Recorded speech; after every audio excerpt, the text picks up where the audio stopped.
This is the online lecture for hemodynamics. Over the past couple of weeks, we've been talking a lot about cardiovascular physiology, and the emphasis at first was anatomy and then the cardio part of cardiovascular. But as blood leaves the heart and enters into circulation, we have to consider hemodynamics, the dynamics or changes in the blood, in the vascular part of cardiovascular physiology. So we'll be thinking about the physiology of blood vessels and circulation in terms of how we actually measure blood pressure, how we determine blood flow, maintaining homeostasis, and clinical considerations. This lecture should tie up a lot of ideas from lecture and also help prepare you for some of the things you'll discuss in lab. So remember, we already talked about blood vessels and the heart. I'll touch base on that a couple of times throughout this lecture, reviewing some of the slides that we saw in that anatomy lecture and kind of sharing with you the important take-home points for that in terms of understanding this lecture. We'll also reflect on the cardiac cycle a couple of times, especially in terms of ventricular ejection, how blood overcomes resistance, and how the heart overcomes resistance. We'll think about that cardiac output formula and revisit that a bit. This is the hemodynamics lecture. I've already posted the slides for the function of blood cells, so I would recommend looking over that as soon as possible. And then in lecture this coming week, week 8, we'll be thinking about immunology, the physiology of immunology, of the immune system. We kind of group blood and lymph together. So we've been thinking about cardiovascular physiology. We'll zoom into the actual blood and then scale back out to lymph and immunology. There is going to be a quiz posted during week 8. You'll have a solid week to take it, so it will be available on Wednesday, March 4th, and then you'll have a solid week to take it. So as we go through this lecture, you should be thinking about how we actually calculate blood pressure. That's something that you're going to be doing in lab, and so you need to understand kind of the basics and the theory behind it before you actually do it in lab. We'll also think about these calculations of pulse pressure and mean arterial pressure. And we also want to be able to identify the blood vessel that is most often used to determine blood pressure and think about why. Remember that there's medical reasons, there's best practices for why we do things. It's not just arbitrary, so we'll kind of think about how blood pressure changes throughout different vessels and think about why we might want to use a certain artery. There's a few terms that you should know, and remember whenever I say define something, I recommend making a flashcard for it so that you remember that definition. That's part of learning the language of physiology. So we'll have to define cough sounds, preeclampsia, hemorrhage, and shock, and also think about these physiological changes. So remember, in physiology, it's very challenging to just memorize stuff. You really have to think about how things are related. So we're thinking about how blood flow and blood pressure are related. When we increase factors like compliance or blood volume, is that going to increase or decrease blood pressure? When we increase viscosity and vessel length and vessel diameter, is that going to increase or decrease blood pressure and blood flow? So we're going to be kind of thinking about those different ideas.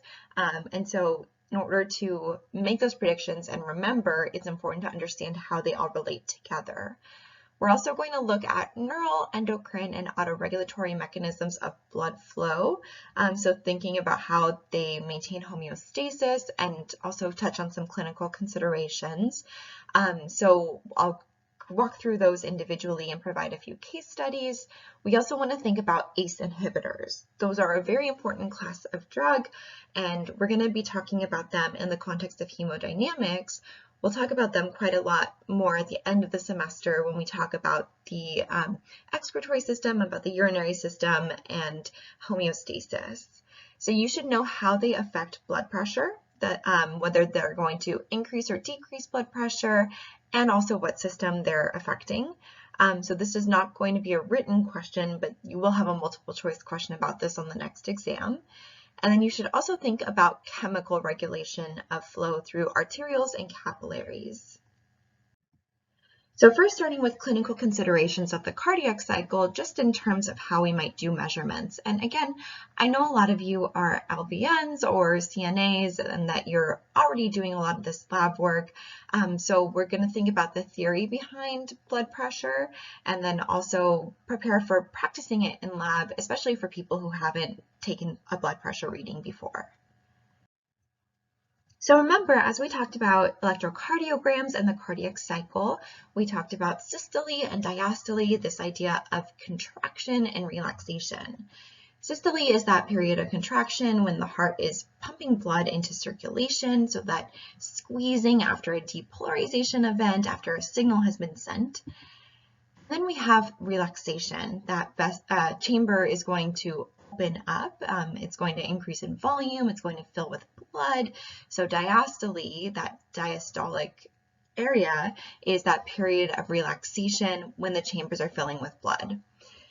To understand the cardiac cycle, we consider both atrial systole and atrial diastole, as well as ventricular systole and ventricular diastole.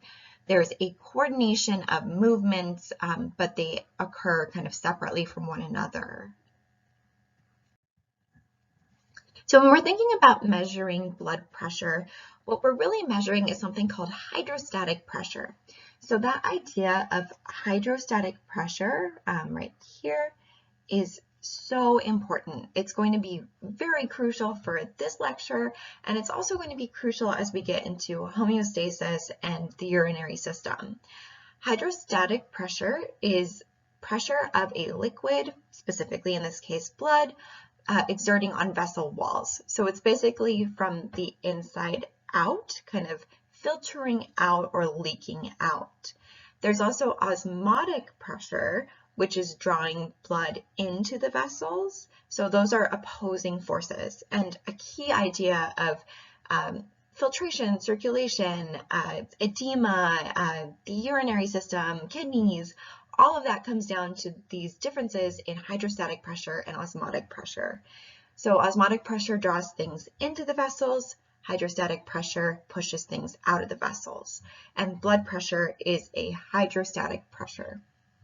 So we can measure that in many different places, but I'm sure most of you have experienced either having your blood pressure taken or taking someone else's blood pressure, having a cuff put on the upper arm, the brachial region, and measuring blood pressure there. So we'll think kind of about why we do that in just a moment. When we're thinking about blood flow, we also have to consider that there's going to be resistance to that flow from the friction within vessels. So we'll think about kind of the surface area, we'll think about the length of the vessels and how the vessels themselves act to slow down or resist that blood flow. So resistance is coming from the vessels, it's coming from friction and it's slowing blood flow. A few measurements that we're going to take into consideration are mean systemic arterial blood pressure. That's a little bit different from that systolic over diastolic measurement that we're used to, but that map is also important. All of these blood pressure readings are going to be in millimeters of mercury, so mmHg. Millimeters of mercury. Sorry, I'm not sure if I said milliliters, but it should be millimeters of mercury. And we're measuring that, like I mentioned, at the brachial artery. So the reason why in this GIF the woman is putting the rubber cuff around the man's upper arm is because we're measuring at the brachial artery. So we'll talk about kind of the mechanism for that in just a moment. One measurement that's important is the pulse pressure. That is the difference in diastolic pressure minus, the difference between diastolic pressure and systolic. So systolic minus diastolic. Systolic is going to be higher. Remember that systole is contraction, it's squeezing, it's increasing pressure and keeping that pressure going. Diastole is relaxation. Chambers are filling, we're not actively pumping out blood. So systolic pressure is always ideally going to be higher, and then diastolic pressure is much lower. So at a given location, for example, the aorta, if we measure systolic pressure and diastolic pressure and we take the difference of those, that's going to be pulse pressure. At the elastic arteries, if we make that measurement, we can calculate pulse pressure, but we can't calculate pulse pressure from multiple different locations. So it wouldn't make sense to take the systolic pressure in the aorta and subtract out the diastolic pressure in the arterioles. So this plot is also important because it not only shows how this pressure changes consistently across different types of vessels, it also shows that there's going to be regions where it's not fluctuating that much, where it's pretty stable, where it's not super dramatic, and there's also going to be areas where there's not a difference. So as we transition through capillaries and veins, blood is circulating back to the heart, and so we're not going to see that change in pressure being influenced by the heart pumping itself. So we couldn't measure pressure in capillaries and veins, any type of veins, because there's not a difference between systolic and diastolic pressure. So when we take that measurement of pulse pressure, it does help us determine something about disease pathology. So if that difference between systolic pressure and diastolic pressure is very low, if it's not what we would expect, that could be due to a very low stroke volume. So for example, in this situation right here, in that low pulse pressure, the systolic pressure might be fairly low. And so that might be due, then that difference is going to be a lot lower between the two of them. So that lower pulse pressure might be due to a lower stroke volume, which stroke volume is kind of grounded in our physiology and anatomy, but it does change in response to different physiological demands. So if we have a low stroke volume, that could be causing a low pulse pressure, or in terms of disease pathology, congestive heart failure, aortic valve stenosis, or blood loss could all be causing that decrease in pulse pressure. If the aortic valve is undergoing stenosis, if it's not allowing blood to pass through, then that systolic pressure is not going to be high enough. And then if you have an acute high pulse pressure, if there's a temporary increase in systolic pressure, that might be due to exercising. After exercise, we have a much higher stroke volume. So that causes a brief and acute increase in pulse pressure. If your pulse pressure is chronically high, that may be due to arterial resistance and other conditions. So if there's a lot of resistance in the arteries, the systolic pressure, the pressure of the blood coming out of the heart, has to be correspondingly larger to keep that blood flowing. So that chronic high pulse pressure is not good. We also use that pulse pressure to calculate mean arterial pressure, or MAP. That's this gray line that you see right here. That's the mean arterial pressure, MAP. So that is a measurement that kind of summarizes all this data. It takes into account systolic pressure and diastolic pressure and the difference between the two to calculate the mean, the basically average pressure in the arteries across different arteries. So it's the average force driving blood into those vessels that supply the tissues with nutrients and respiratory gases and all sorts of things. So we actually have a formula for how to calculate that as well.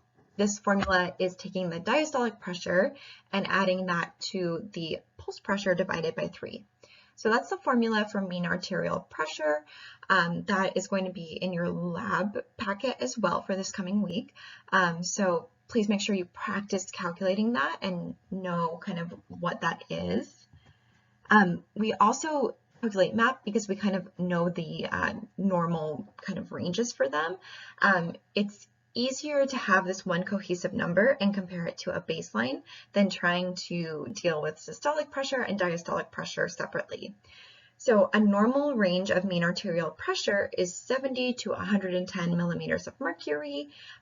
Again, millimeters of mercury is a pressure unit, and then low mean arterial pressure is anything less than 60. So if the mean arterial pressure is less than 60, that's cause for concern.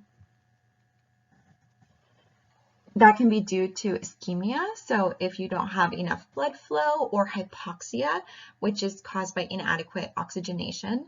Hypoxia and hypoxemia are things that we'll continue to discuss as we talk about blood cells in those slides that are already posted, as well as respiratory physiology and excretion and homeostasis. So getting back to how we actually calculate or clinically measure blood pressure, we use a device called a SPHYGMOMANOMETER. That's a mouthful, but it's basically that blood pressure cuff that you're used to seeing and the device associated with it. We can also use a stethoscope to listen to the sounds. So this plot is showing changes in pressure measured in millimeters of mercury on the y-axis over time on the x-axis. And so the gray line is showing you the pressure of the cuff itself, because you can increase its pressure and it tightens around the patient's brachial artery on their arm. And so you're basically going to be listening to these sounds called Korsakoff sounds using a stethoscope. So they represent the flow of blood through different vessels. You're basically going to crank the cuff pressure up very high. The systolic pressure should not usually be much over 130. It changes, of course, depending on the patient's kind of physiological state. So for example, later in pregnancy, blood pressure is often consistently higher. And then if you're looking at blood pressure in an adult versus a child, it might be dramatically different. Differences in biological sexes also have different ranges of average blood pressure.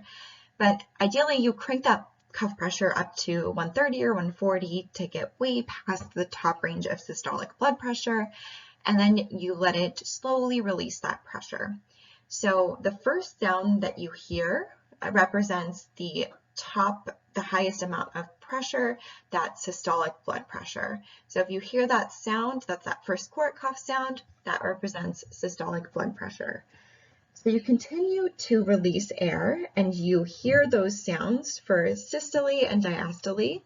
And then as you release the cuff, the last sound that you hear is going to represent diastolic blood pressure. So once you stop hearing those sounds, you're down below that pressure range for blood pressure for systole and diastole. You can't hear the flow of blood through the vessels anymore. So you're down below diastole. First sound is systole, final sound is diastole. So at that point, blood is flowing freely and you can't hear it moving anymore. So we'll talk about that idea of blood pressure, different measurements of that, and actually calculate it in lab this week. We're also going to be thinking about the different factors that physiologically influence blood flow and pressure. So remember that we calculate cardiac output by multiplying the heart rate by the stroke volume. So CO equals HR times SV. You should know those abbreviations. And as we're thinking about cardiac output, we have to think about the relationship between that output and variables affecting blood pressure and flow. So as we think about stroke volume, we have to think about the pressure of the blood in the arteries. When we calculate heart rate, we have to think about signals being sent and all sorts of demands on the heart. Remember that we talked about ventricular ejection, and I mentioned it earlier in this lecture. Remember that as those ventricles are contracting, the pressure has to build up enough to eject blood through the aortic valve and also the pulmonary valve. The key idea here is that ventricles have to overcome a pressure, an afterload, to actually eject that blood. So when we determine that afterload, we have to take into consideration things like resistance and the pressure of the blood vessels. Another key idea in an earlier lecture on that anatomy review is that arteries near the heart are elastic. That means that they are going to be a lot more flexible. They can maintain a pressure gradient, whereas as we transition farther and farther away from the heart, we start getting into muscular arteries. So those are a little bit less able to respond to pressure changes. They are more firm and rigid in place, and so they don't help maintain that pressure differential between the heart and the arteries. At that point, pressure is usually lower anyway, so it's not as big a deal. So when we're thinking about the different variables that affect blood flow and blood pressure, a big one is compliance. That's really what we're thinking about if we're thinking about whether an artery is elastic or muscular. And in general, veins are much more compliant than arteries. Remember, at that point, we're not too concerned with differences in blood pressure. So they are very compliant. They're very stretchy and floppy. We know that in terms of just kind of like how they function, as well as if we look at a histological cross-section, we see that they're very, very floppy. So they are very compliant. They allow blood to flow through. But when we start having issues with the arteries and kind of the compliance of the arteries, when we think about vascular disease, that makes arteries less compliant. So when we have hardening of arteries, if we have plaques developing, different things like that, the arteries become less compliant. And that means that because they're less compliant, because they can't stretch and maintain that pressure gradient, there's going to be higher resistance, so there's going to be a higher afterload that has to be overcome in order for ventricular ejection to occur. That overall increases blood pressure. So because you have to maintain a pressure differential, a gradient between the ventricle and the afterload, the pressure of the arteries, you have to increase blood pressure overall to get that pressure high enough. Remember that liquid flows from high pressure to low pressure. If the pressure of the arteries themselves is higher, the pressure coming out of the heart also has to be higher. So that leads to our disease pathology of vascular disease. There's a higher demand on the heart and a correspondingly lower flow. So the heart is working harder to move blood into circulation, and also blood flow is decreased because we have less compliance, we have more resistance. So overall, the arteries are less compliant, there's more resistance and higher blood pressure and higher demand on the heart, so more work and lower blood flow.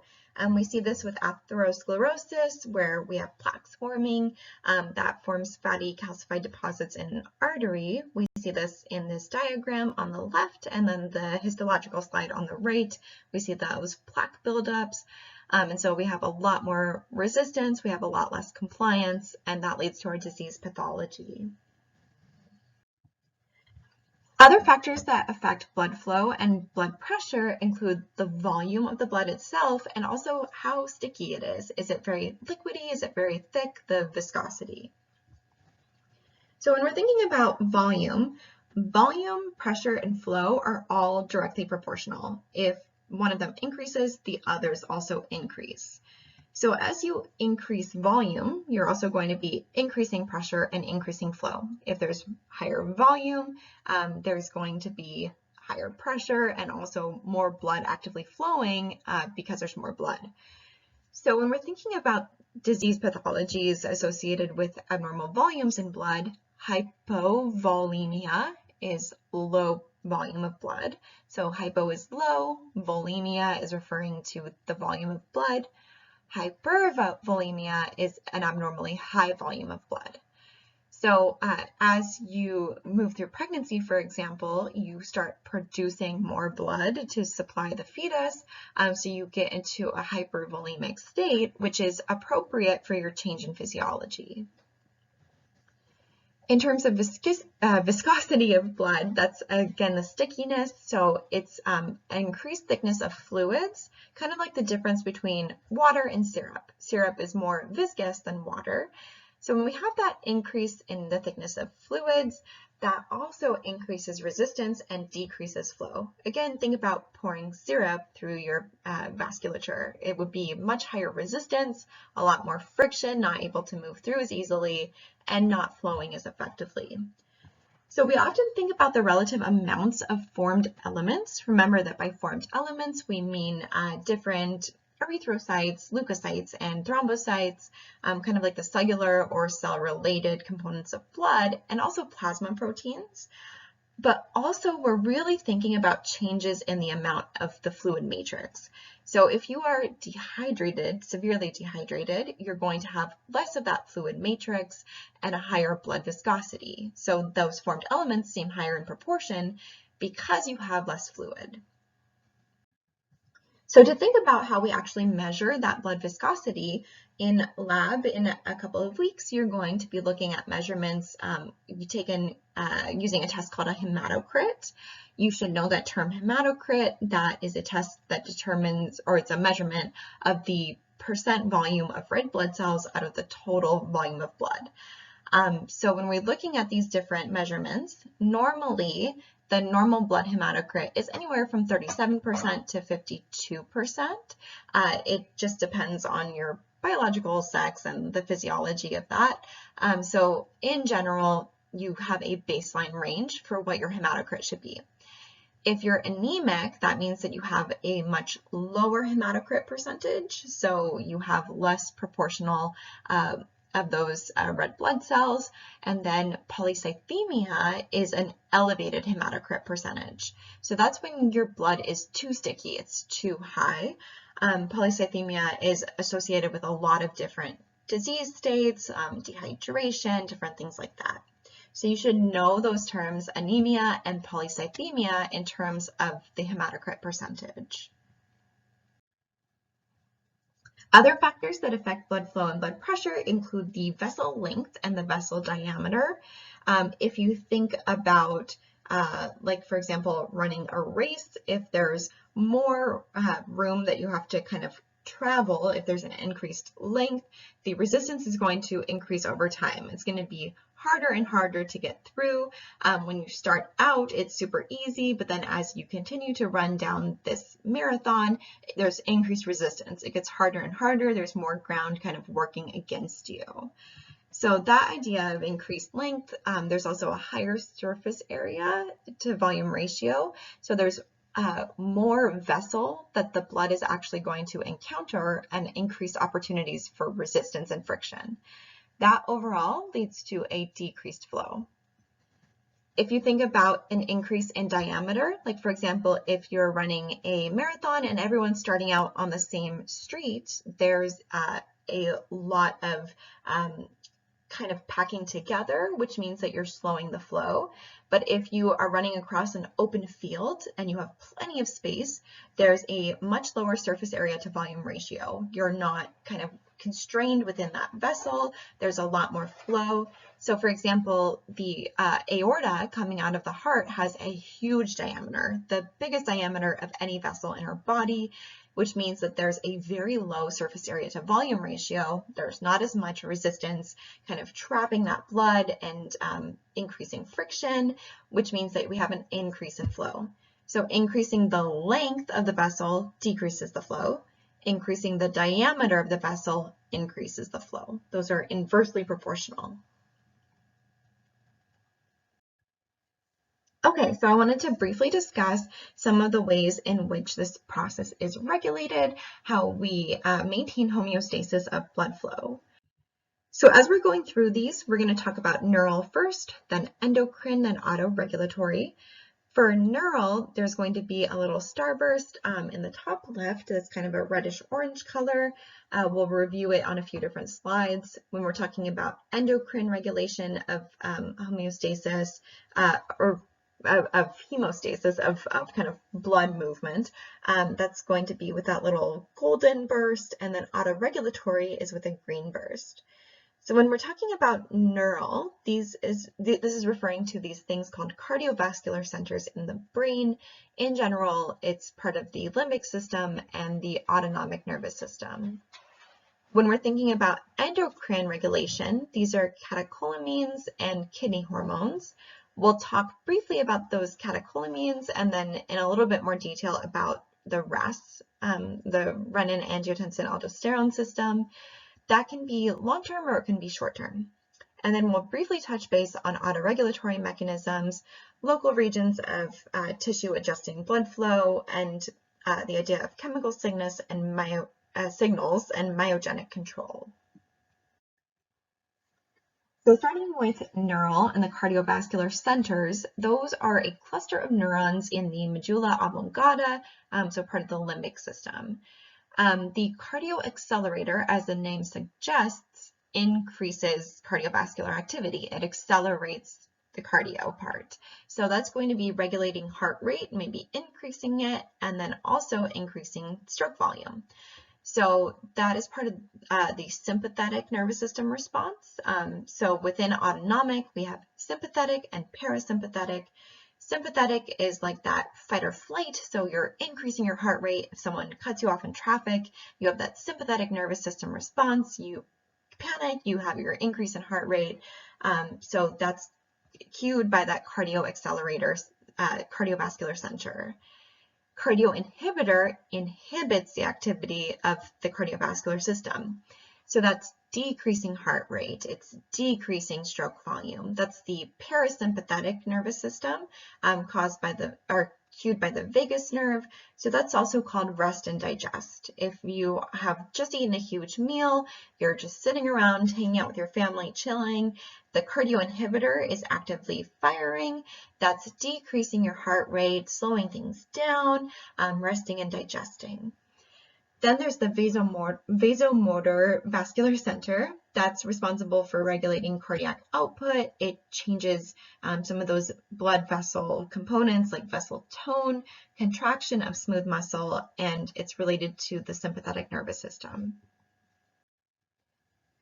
So one of the factors that the cardiovascular centers respond to are pressure reflexes, kind of signals being sent about the pressure of the blood vessels, and those are coming from stretch receptors or baroreceptors embedded within blood vessels, so including the aortic and carotid sinuses and the vena cava, as well as embedded in heart chambers, the right atrium, and those are responding to changes in pressure. They're baroreceptors, they perceive changes in pressure, the degree of stretch.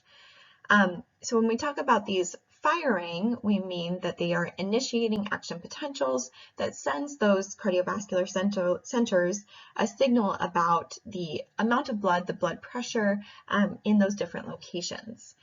So in the parasympathetic nervous system, when you have increased blood pressure, you've just eaten, you've just had a bunch of water, you are activating your parasympathetic nervous system, that baroreceptor fires a signal. The cardiac inhibitor centers are turned on to inhibit cardiovascular activity. We decrease that sympathetic nervous system response by depressing the cardiac accelerator centers and vasomotor centers. That in turn decreases cardiac output by decreasing both heart rate and stroke volume and increases vasodilation. Overall blood pressure drops. Remember that with vasodilation, that's the increase in the diameter of blood vessels, which serves to decrease blood pressure, and we get homeostatic balance. If our blood pressure is too low for the given situation, then we have a baroreceptor signal being sent about the sympathetic stimulation, or there's maybe a lack of a signal, which is also important. That decreases or depresses the cardiac inhibitor centers and turns on the cardiac accelerator and vasomotor centers. That correspondingly increases cardiac output by increasing heart rate and stroke volume, as well as vasoconstriction. Blood pressure is increased and we get back to homeostasis.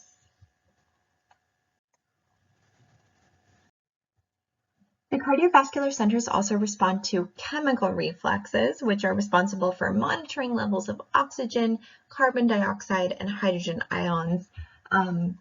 So when we're thinking about this idea, this is going to be so important, understanding that there's a relationship between the amount of carbon dioxide in blood and the free hydrogen ions, the pH of that blood. So remember, when we're thinking about what's actually in blood, specifically in the plasma or maybe bound to certain formed elements, one of the big guys here is respiratory gases. And when you don't have as much activity or before blood has reached the body tissue, we have much higher oxygen. When in times of high activity, we have much higher levels of carbon dioxide. So understanding that an active cell takes oxygen and uses it to form ATP and then releases carbon dioxide is going to be so key for making predictions in this context, as well as in respiratory physiology, and then all sorts of homeostatic balance. So in times of activity, we have low relative oxygen, high carbon dioxide, and low pH.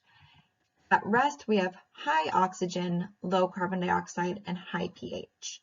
So that relationship between carbon dioxide and pH is similar to what happens in the oceans with ocean acidification.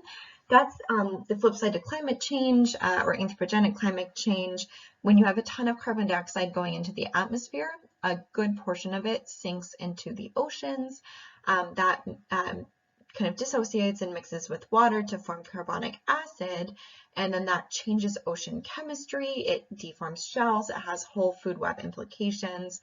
So basically, carbon dioxide and water decrease the pH by making more acid. The same exact thing happens in our circulatory system. Some carbon dioxide is carried by red blood cells. So we'll talk about that when we talk about respiratory physiology. But a lot of the carbon dioxide, the bulk of the carbon dioxide in our blood is actually either dissolved in the plasma directly. Carbon dioxide dissolves in plasma a lot more readily than oxygen does, or it can be converted into that carbonic acid and then form this bicarbonate buffer system. So it is dissolved into the blood as carbonic acid that was originally carbon dioxide. That formation of acid lowers the pH. So if we have a lot of activity, we have a low pH. If we're at rest, we have a much higher pH. So in terms of how that relates to the cardiovascular centers, when you have activity and a low pH, we sense that change in pH, we sense that low pH, that stimulates the cardio accelerator, inhibits the cardio inhibitor, and leads to a higher cardiac output. It also stimulates the vasomotor center and constricts peripheral vessels. When you're at rest, being at rest is going to stimulate the cardio inhibitor due to that higher pH, inhibit the cardio accelerator, so we're slowing everything down, lowering that cardiac output. We inhibit the vasomotor, which in turn dilates peripheral vessels, leading to vasodilation. So again, kind of lowering our blood pressure. In terms of endocrine regulators, some of these are going to be longer term, some of these are going to be shorter term. Neurotransmitters, those catecholamines like epinephrine and norepinephrine, are very rapid. The renal regulators are a little bit more long-term and consistent. Those include antidiuretic hormone, or ADH. We'll talk about that quite a bit. You should have also probably learned about that in Bio 5 and anatomy. There's the renin-angiotensin-aldosterone system or mechanism. You might see this referred to as RAA system, RAA mechanism, or RAAS for renin-angiotensin-aldosterone system. We'll talk about that over the next couple of slides. There's also erythropoietin, which is responsible for increasing the production of red blood cells. We'll talk about that a lot in the blood physiology lecture. And also atrial natriuretic hormone, or ANH. So focusing on that renin-angiotensin-aldosterone system, we'll be talking about the catecholamines in the nervous system and a lot of these hormones when we talk about the kidneys in terms of excretion and homeostasis, but we're going to focus first on RAS. So that renin-angiotensin-aldosterone mechanism includes the sensing in the kidneys. It includes the action of the liver and the lungs, as well as the lots of different parts of the body. So here what's happening is the kidneys basically monitor blood pressure, they monitor blood oxygen, all kinds of things. So if there's a drop in blood pressure and a drop in fluid volume, that leads to the kidneys releasing renin. So the kidneys secrete different hormones, they secrete renin, and so that renin is then is a special enzyme. It's also considered a hormone. It sends a signal and it helps convert angiotensinogen to angiotensin 1. So you have angiotensinogen from your liver, renin acts on it and forms angiotensin 1. Then a very special enzyme called ACE, or angiotensin converting enzyme, is responsible for converting that angiotensin from angiotensin 1 to angiotensin 2. That angiotensin 2 is then a vasoconstrictor. It is responsible for increasing blood pressure. So this renin-angiotensin-aldosterone system serves to increase blood pressure when you have a drop in blood pressure. It stimulates antidiuretic hormone release and also the thirst center in the brain. And then, so ADH is responsible for helping to reabsorb a lot more water from our excretory system, so that increases blood volume and blood pressure. And then aldosterone increases reabsorption of sodium, which in turn helps increase blood volume and blood pressure. So we have this system where if we have low blood pressure, we have to have a way to increase it. But a lot of people struggle with chronically high blood pressure. So in that situation, you take ACE inhibitors. ACE inhibitors are prescribed to patients with high blood pressure.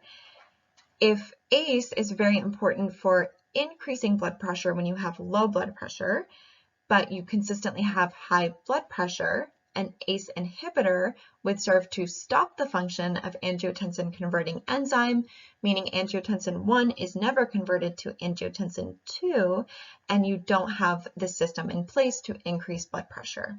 So you should know that mechanism for how ACE inhibitors affect blood pressure, that they decrease blood pressure by interfering with a key enzyme in the system. So this is kind of a summary of that overall process. We're not going to go over this right now. It integrates a lot of the renal control and also the overall hormonal control of blood pressure, both short-term and long-term.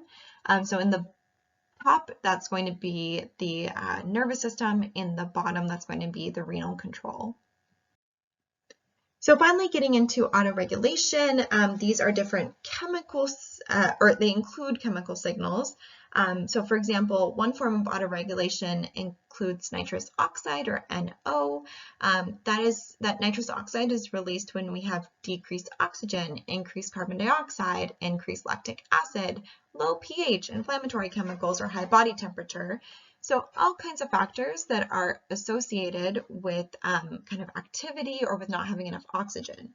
So that leads to opening of these sphincters and the control of material through the arterioles and the capillaries. They constrict when we have these special peptides called endothelins released from within that vasculature, and that's released when we have increased oxygen or decreased carbon dioxide or decreased lactic acid, high pH, no inflammatory chemicals, and a regular or low body temperature. These are opposite forces. Another form of autoregulation includes the myogenic response. Myo should make you think of muscle. Genic is causing or starting something. This is called the Baylis effect. So it's basically a natural response of smooth muscle within the vessels to changes in pressure. It helps to stabilize blood flow in the capillary network. If the pressure is too low, if we have ischemia, that can lead to hypoxia. If the flow of blood is too low, that leads to hypoxia through ischemia. If the flow of blood is too high, that leads to vessel damage. And so smooth muscle is going to relax in order to increase movement of blood when the flow is low. It's going to constrict or contract naturally to reduce blood flow when the flow is too high. So this idea of changes in smooth muscle and restriction of flow is going to be important when we talk about glomerular filtration rate, or GFR, when we talk about excretion and homeostasis. Okay, so just briefly touching upon different clinical considerations of blood flow. So how we monitor patient regulation of vascular homeostasis. Hypertension and hypotension are terms that you should know. These rough measurements of systolic and diastolic numbers that correspond with hypertension or high blood pressure and hypotension, low blood pressure, are good numbers to basically know. Usually as long as systolic is anywhere between 80 and 120, ideally less than 120, and diastolic is anywhere between 60 and 80, that is normal, that's good. Very low blood pressure, hypotension, is also technically a disease state, so it's not something, it can be healthy, but you don't want it to get too low. When we're talking about this idea of preeclampsia, that is a sudden, unexpected increase in blood pressure that occurs in late pregnancy or even up to 6 weeks postpartum. So after someone has delivered a baby, they can still go into preeclampsia. That occurs in anywhere from 5 to 8% of pregnancies, but it is disproportionately high in Black women. And the reason that I want to talk about this is, as clinicians, you are going to encounter all kinds of different people, and you have to be aware of your own pre-existing biases and how you treat and interact with patients and how you listen to them. This data is from a huge study that was conducted from the Centers of Disease Control and Prevention and published by NPR. So it states that Black women face significantly higher maternal mortality risk. It's the number of maternal deaths per 100,000 live births from 2011 to 2013. The number for Black women was 44 deaths per 100,000 live births. For white women, it was 13 deaths, and for women of other races, it was 14. So when we talk about prognosis and patient outcomes, we have to take into consideration whether patients are being believed, whether they're able to effectively communicate and have their communication heard and received by clinicians about what's happening to their bodies. There's a lot of anecdotal as well. So there's a lot of unconscious biases people face. People in general are less likely to believe people of other races, especially if they're talking about their pain levels. We have a lot of trouble as humans believing that people who are different from us experience pain the same way as us. And so there's a lot of unconscious biases within the medical system, within the people who make up the medical system, that affects quality of care in both obvious and more insidious ways. So there were 200 stories, so kind of narrative data that was taken as part of this study. And that feeling of being devalued and disrespected by medical providers is a constant theme for women of color broadly and Black women specifically. Over and over, Black women told of medical providers who equated being African American with being poor, uneducated, non-compliant, and unworthy. So when we're looking at trends in patient health in, for example, preeclampsia, of heart conditions, of diabetes, we do have to take systemic and structural inequality and barriers into consideration. And we also have to consider that if someone is in front of us and they are telling us something that is happening to them, we have to listen to them. We have to take them with good faith. We have to, consider what they're saying is true. They know what's going on in their body. We have to believe them, and we have to know they have their interests and their child's best interests in mind. So we can't just assume someone is going to be non-compliant. We certainly can't deem people unworthy. We have to treat all people in a medical context the same. And that is not just in terms of following best practices and protocol. It's in terms of patient care, how we actually listen to and treat people. So this preeclampsia, going a little bit more specific than just overall maternal mortality risk. It occurs alarmingly often in the United States. Part of that has to do with our peripartum and postpartum care, but it is, again, disproportionately high in Black women. So I also wanted to briefly discuss a few terms that you should know the definitions to. When we say hemorrhage, we mean a loss of blood that can't be controlled by hemostatic mechanisms. Different hemostatic mechanisms include endocrine and neural mechanisms, as well as, Actually, you know what? I think that should say homeostatic. I think I made a typo. Hemostasis is specifically referring to clotting. So this is homeostasis of blood. When we're talking about hemostasis, we mean clotting. Sorry about that. But those homeostatic mechanisms, like we talked about, include endocrine and neural mechanisms. If we can't regulate blood flow and the loss of blood volume through those mechanisms, that's called hemorrhaging. The blood at that point has to be replaced either through physiological mechanisms or more ideally through a medical intervention like a transfusion. If that hemorrhaging is allowed to continue and we don't do anything to fix it, patients can enter into shock. That's a condition in which the circulatory system is unable to maintain blood flow to supply tissues for cellular metabolism. So that can be hypovolemic shock, it can be cardiogenic shock, it can be vascular, meaning caused by sepsis, neurogenic shock, or anaphylactic shock.